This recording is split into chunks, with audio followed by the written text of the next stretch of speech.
Kalian pimpin dulu biar kita mulai pembelajaran hari ini dengan doa. Baik, sebelum pembelajaran berdoa dan nanti berdoa buat.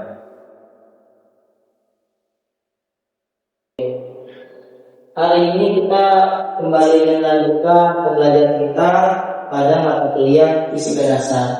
Cuma sebelum Bapak buka, ada yang masih ingat? Ada yang bisa nebak kita hari ini belajar apa? Kalau dari slide, gerak lurus beraturan. Oke, sudah pernah dengar gerak lurus beraturan? Oke, yang kalian tahu tentang GLB apa? Kecepatannya 0. Kecepatannya 0. Oke. Ada jarak dan waktu. Ada jarak dan waktu. Kelajuan. Oke, biar dapat kesempatan semua, mungkin boleh dibuka HP-nya, Bapak kirim file konstan. Benar tuh kata konstan? Percepatannya 0. Ada jarak, ada waktu, ada perpindahan, ada kelajuan, gerak lurus, kecepatan. Terus lagi ada itu geraknya itu terakhir. Untuk masalah gerak itu banyak ya, tapi hari ini kita fokusin untuk membahas terkait dengan gerak lurus beraturan. Oke, sebelum lebih jauh membahas gerak lurus beraturan, mungkin boleh di-note ataupun dikasih catatan ya. Bahwasanya hari ini kita akan menjalankan suatu misi insinyur. Kita akan menjadi seorang engineering. Kita akan menerapkan konsep-konsep fisika yang kita tahu. Dengan masalah atau topiknya apa? Masalahnya adalah jikalau memang suatu robot digerakkan dengan berupa gerak lurus beraturan, dia bergerak ke depan dengan jarak tertentu, akan tetapi di pertengahan jalan dia berhenti bergerak selama beberapa waktu, setelah itu bergerak kembali. Itu yang bakal kita pecahkan pada misi hari ini. Oke, kira-kira kalau mendengar problem yang seperti itu, kira-kira untuk menjawab pertanyaan tersebut, ada yang punya solusi tidak? Apa yang harus kita cari? Apa yang harus kita teliti? Dari kawan-kawan ada yang mau berpendapat terkait problem tersebut?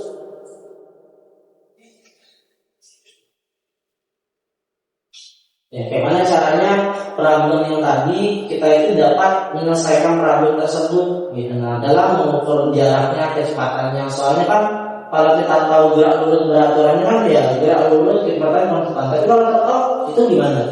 Bakal berpengaruh dengan gerak yang ditimbulkan. Oke, ada yang bisa Masa boleh Masa? Ya, saya. Berapa kecepatan yang dimiliki oleh robot tersebut?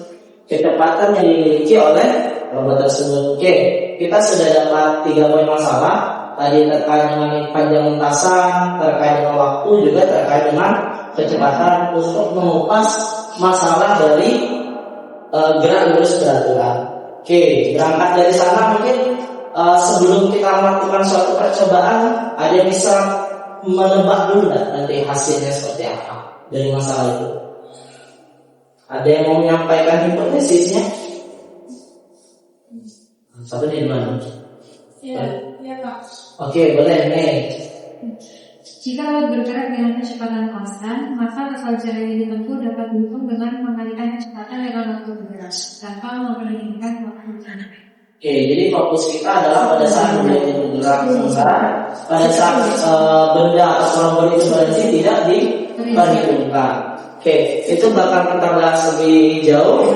Sembari Bapak menjelaskan masalah ilmunya, mungkin boleh dibagi ke beberapa kelompok ya, agar memang kita dapat mengupas ini ke dalam suatu praktikum kehidupan. Boleh dibagi 2 atau 3 kelompok boleh? Yang memang ada laptop Pak. Pos dulu.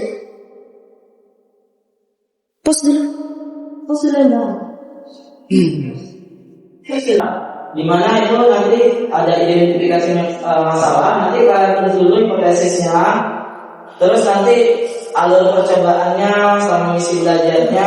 Untuk alur percobaan nanti dari robot itu bakal kita masukkan codingan netlog di sana, biar nanti kita set bahwasanya robot itu akan bergerak lurus. Nanti untuk tes boleh di lantai ya, boleh nanti kita ukur panjang lintasan menggunakan.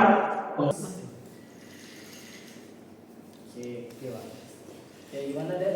Jadi dapat disebutkan bahwa sepertinya ada kesalahan di codingnya Pak. Jadi jalannya lintasnya agak miring-miring. Jadi di luar dari jangkauan penggaris Pak. Mungkin kami ada kesalahan dalam codingannya. Ya, oke. Cuman kalau dari segi ban depannya berpengaruh nggak deh?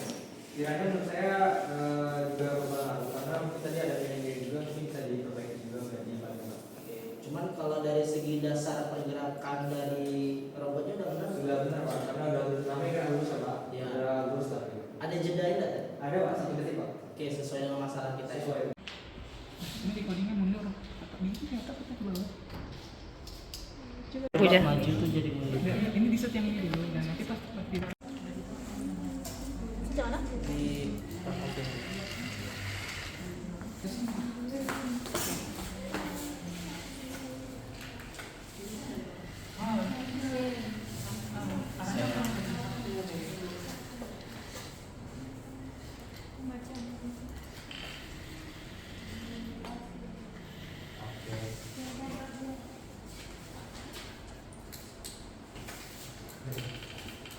batasan waktu nanti itu mungkin karena pengaruh dari coding mungkin sudah oke lah dia gerak maju, tapi terjadi perubahan posisi dia tidak full lurus gitu, ada lumpuh-lumpuhnya sedikit, entah itu pengaruh dari coding atau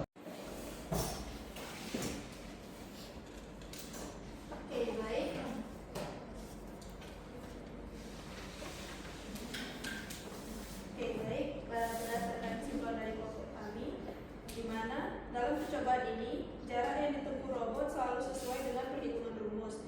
Hal ini terlihat dari kesesuaian antara kolom, jarak yang ditempuh robot, dan jarak menggunakan rumus pada setiap percobaan. Kemudian kecepatan konstan yang digunakan robot memastikan bahwa waktu berhenti tidak mempengaruhi perhitungan jarak total selama waktu bergerak. oke, itu hasil dari kelompok kerja. Oke, boleh kasih hapusnya.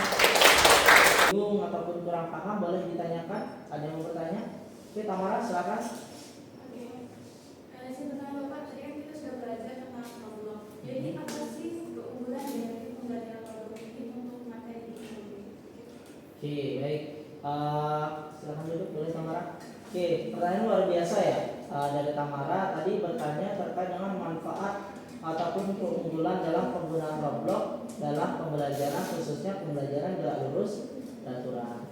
Nah, jadi kalau yang kawan-kawan tahu semuanya, bahwasanya memang pembelajaran konvensional dalam menjelaskan konsep fisika gerak lurus peraturan artinya adalah kita membahas langsung di papan tulis ataupun secara diskusi dan sebagainya, membahas terkait dengan gerak lurus peraturan. Kita bahas masalah peristiwa, contoh soal, perhitungan numerik dan sebagainya. Akan tetapi kalau kita kaji ulang lagi, kalau kita menggunakan inovasi robot di sana, kita tidak hanya belajar konsep fisika, tapi kita belajar masalah perkodingan di sana. Kita belajar bagaimana caranya di sistem digital ini yang memang semakin besar, semakin banyak digunakan sistem digital daripada analog, kita itu harus menyesuaikan dengan zaman. Bagaimana caranya kemajuan inovasi dari robot ini dapat kita implementasikan ke dalam pembelajaran. Jadi keunggulan atau manfaatnya apa? Secara sederhananya, pengetahuan akan inovasinya dapat, pengetahuan codingnya dapat, pengetahuan materi fisika terkait dengan gerak lurus beraturannya juga dapat. Jadi dibanding kita cuma dapat satu, mending kita dapat tiga. Mungkin begitu ya? Sudah jelas?